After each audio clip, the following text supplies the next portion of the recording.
ഭരണത്തിലിരിക്കുമ്പോൾ CPM സാമ്പത്തികമായ നിലപാട് എടുക്കുന്നത് ക്യാപിറ്റലിസത്തിന്റെ തത്വങ്ങൾ അനുസരിച്ചാണ്. അതെ, ഇങ്ങനെ പഠിക്കാൻ പറ്റും. അത് അവരുടെ ഒരു കുഴപ്പമല്ല. കമ്മ്യൂണിസ്റ്റ് സിദ്ധാന്തപ്രകാരം പഠിക്കാൻ പറ്റും. മാർക്സ് പറഞ്ഞതൊക്കെ ധനകാര്യം കൊണ്ടുപോകാൻ പറ്റുമോ? നടക്കത്തില്ല. നടക്കാത്തതുകൊണ്ട് പിന്നെ വെള്ളം ഇല്ലെങ്കിൽ മുങ്ങാൻ പറ്റില്ലല്ലോ. അത് വർക്ക് ചെയ്യുന്ന സാധനമല്ലത്. അത് സിമെന്റ് ദൂരെയാ. അതിന്റെ മേൽക്കറി ഇങ്ങനെ ആക്കി കഴിഞ്ഞാൽ അത് പോകത്തില്ല. മോഡേൺ എക്കണോമിക്സ് എന്നൊക്കെ പറഞ്ഞു കഴിഞ്ഞാൽ മാത്സ് എഴുതിയോണ്ടൊന്നുമല്ല.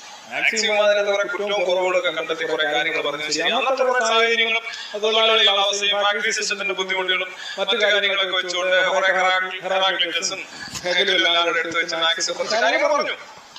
അതിന്റെ കൂടെ കുറെ മമ്പൻ പിടിതങ്ങളും പറഞ്ഞു. സ്വന്തം ചിലർ കുറെ മമ്പൻ പിടിതങ്ങളും പറഞ്ഞു. കുറച്ച് കാര്യങ്ങളുണ്ട്. അദ്ദേഹം വലിയൊരു ഇന്റലക്ച്വൽ ആയിട്ടുള്ള ഒരു മനുഷ്യനായിരുന്നു, ഒരു സ്കോളറായിരുന്നു, ബഹുമാനിക്കപ്പെട്ട ഒരു വ്യക്തിയാണ്. ഒക്കെ സമ്മതിച്ചു. ഇത് വർക്ക് ചെയ്യുന്ന സാധനമല്ലേ ഇത്.